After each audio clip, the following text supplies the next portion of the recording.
വോട്ടോട്ടം കോട്ടയം ലോക്സഭാ മണ്ഡലത്തിലാണ്. ഇപ്പൊ എന്നോടൊപ്പം Thiruvanchoor Radhakrishnan M L A കൂടിയുണ്ട്. സർ, എങ്ങനെയാണ് കോട്ടയത്തെ ഒരു തെരഞ്ഞെടുപ്പ്?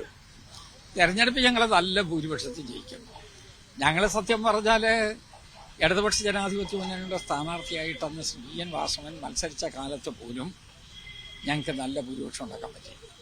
ഞങ്ങളുടെ ഏറ്റവും ടൈറ്റായിട്ടുള്ളൊരു മത്സരം നടന്ന ആ സമയത്താണ്. അന്ന് ഞങ്ങൾ 1,06,000 വോട്ടിന് ജയിച്ചു. പക്ഷെ ഞങ്ങൾ ജയിപ്പിച്ച ആള് മാറി എന്നുള്ളതാണ് ഇപ്പോഴത്തെ പ്രധാനപ്പെട്ട പ്രശ്നം. അതൊന്നും കുഴപ്പം. പക്ഷെ വോട്ടർമാർ മാറിയില്ല. അതിൽ ഒരു കാര്യം എന്ന് പറഞ്ഞാൽ തോമസ് ചാഴിക്കാടൻ കഴിഞ്ഞ വർഷം മുന്നണിയിലായിരുന്നു, പക്ഷെ ഇത്തവണ എതിരായിട്ട് വരുന്നു. അതെ, അത് തന്നെയാണ് ഞാൻ പറഞ്ഞത്. ഞങ്ങൾ ജയിപ്പിച്ച ആള് അദ്ദേഹം മുന്നണിയിൽ നിന്ന് പുറത്തായി. പക്ഷെ അദ്ദേഹത്തിന് വോട്ട് ചെയ്ത ആളുകൾ അവരിപ്പുറത്തും ഇവിടെ നിൽക്കുകയാണ്. അവർക്ക് ഒരു ചലഞ്ചും ഇല്ല, അവർക്ക് യാതൊരു വിഷമവും ഇല്ല. ഒന്ന്, കേരളത്തിലെ ആന്റി ഇൻകുബൻസി ഫാക്ടറാണ്. പിണറായി വിജയൻ ആന്റി ഇൻകുബൻസി ഫാക്ടറാണ് കേരള പൊളിറ്റിക്സ് കളിക്കുന്നതിലെ പ്രധാനപ്പെട്ട ഒരു ഘടകം. ആ ഘടകം ഇവിടെയുണ്ട്. അതോടൊപ്പം തന്നെ വർഗീയ നിലപാടെടുക്കുന്ന BJPയോട് യോജിക്കില്ല എന്നൊരു നിലപാട് ജനങ്ങളുടേതായിട്ടുണ്ട്.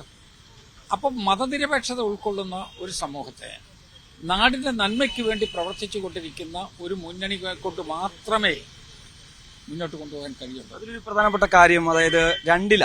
കാരണം കാലങ്ങളായി വോട്ട് ചെയ്യുന്ന രണ്ടിലേക്കാണ് ഇവിടുത്തെ ജനങ്ങൾ. അപ്പോൾ ഇത്തവണ മാറിയത് ഓട്ടോ ചിഹ്നത്തിലേക്ക് വരികയാണ്. അപ്പൊ ആ ഒരു ചിഹ്നം ജനങ്ങളിലേക്ക് എത്തിക്കാനും ഒപ്പം തന്നെ അവർ ആ ഒരു രീതിയിലേക്ക് ആയെന്ന് തോന്നുന്നു. രണ്ടിലേക്ക് മുമ്പ് ഇവർ കുതിരയായിരുന്നു ചിഹ്നം. കുതിര ചിഹ്നം ഇല്ലാതെ വന്ന് രണ്ടിലെ ഞങ്ങളുടെ മുന്നണിയിൽ നിന്ന് ആദ്യമായിട്ടൊന്ന് അന്ന് ഇതേ പ്രശ്നം ഉണ്ടായിരുന്നു. അന്ന് ജനങ്ങൾ ചോദിച്ചു, ഞങ്ങളെങ്ങനെയാ കുതിരയ്ക്ക് കുത്തിക്കൊണ്ടിരുന്നത്, ഞങ്ങളെങ്ങനെയാ ഇനി രണ്ടിലേക്ക് കുത്തുന്നത്? അപ്പൊ രണ്ടിലെ എന്ന് വന്നിട്ടില്ല. അന്ന് ജനങ്ങളുടെ മുമ്പിൽ ഒരു പ്രസക്തമായില്ല. ഇന്ന് രണ്ടിലേക്ക് അന്നുണ്ടായിരുന്ന ഒരു പ്രശ്നം ഇപ്പോ ഓട്ടോറിക്ഷ വന്നപ്പോഴും ചോദിക്കുന്നുണ്ട്.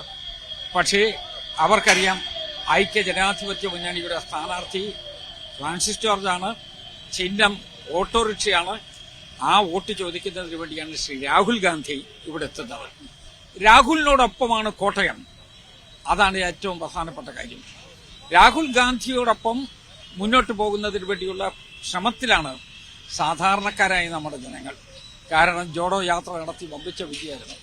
മതനിരപേക്ഷതയ്ക്ക് വേണ്ടി അദ്ദേഹം സന്ധിയില്ലാത്ത സമരം ചെയ്യണം. അദ്ദേഹം മണിപ്പൂരിലുണ്ടായ സംഭവത്തിനെതിരായി ശക്തമായ രൂപത്തിലുള്ള പ്രതിഷേധം അറിയിക്കുകയാണ്. ഇന്ത്യ മുഴുവൻ നടന്ന് കണ്ടിട്ടുള്ള ഒരേ ഒരു നേതാവ് രാഹുൽ ഗാന്ധിയാണ്.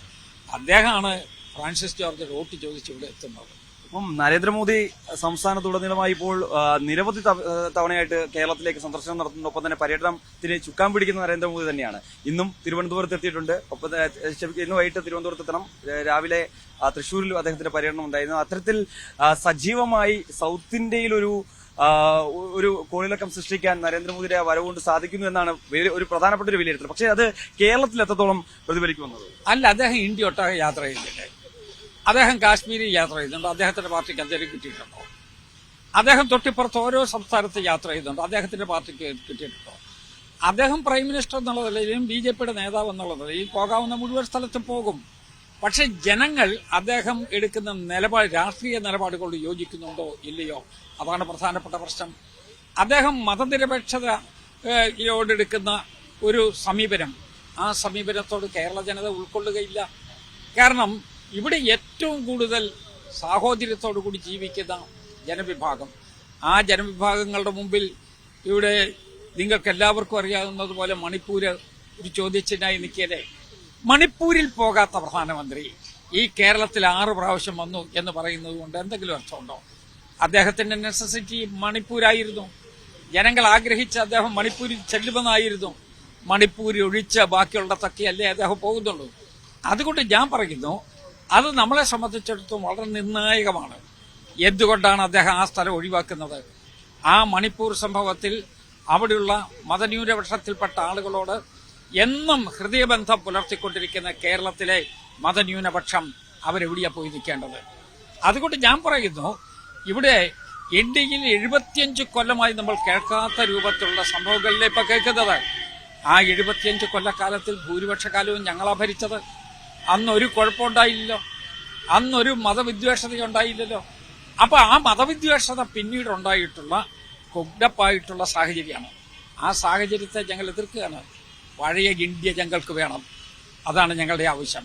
എല്ലാവരും ഒരുമിച്ച് ജീവിക്കുന്ന പഴയ ഇന്ത്യ, ആ പഴയ ഇന്ത്യക്ക് വേണ്ടിയാണ് ഇന്ത്യ മുന്നണി നിൽക്കുന്നത്. അപ്പം കഴിഞ്ഞ തവണ 19-1 ഇത്തവണ എങ്ങനെയായിരിക്കും? ഞങ്ങൾ 100% അതിനു വേണ്ടിയാണ് ഞങ്ങളുടെ ശ്രമം എല്ലാം നടത്തുന്നത്. കഴിഞ്ഞ പ്രാവശ്യം ഞങ്ങൾ 100% പ്രതീക്ഷിച്ചു, 19 കിട്ടിയുള്ളൂ, ഒരു കുഴപ്പമില്ല. ഇപ്രാവശ്യം 100% ഞങ്ങൾ പ്രതീക്ഷിക്കുകയാണ്, അതിനുള്ള പ്രവർത്തനം നടത്തുകയാണ്. ഞങ്ങൾക്ക് അത് കിട്ടും എന്നുള്ള ശുഭപ്രതീക്ഷയോടുകൂടി നീങ്ങുകയാണ്. ആ റെക്കോർഡ് ഇത്തവണ തകർക്കും, 19 എന്നുള്ളത് 20 ആക്കി തകർക്കും. അതിനാണ് ഞങ്ങൾ ശ്രമിക്കുന്നത്. സ്വാഭാവികല്ലേ, ഞങ്ങൾ അതിനുവേണ്ടി ശ്രമിക്കുകയാണ്.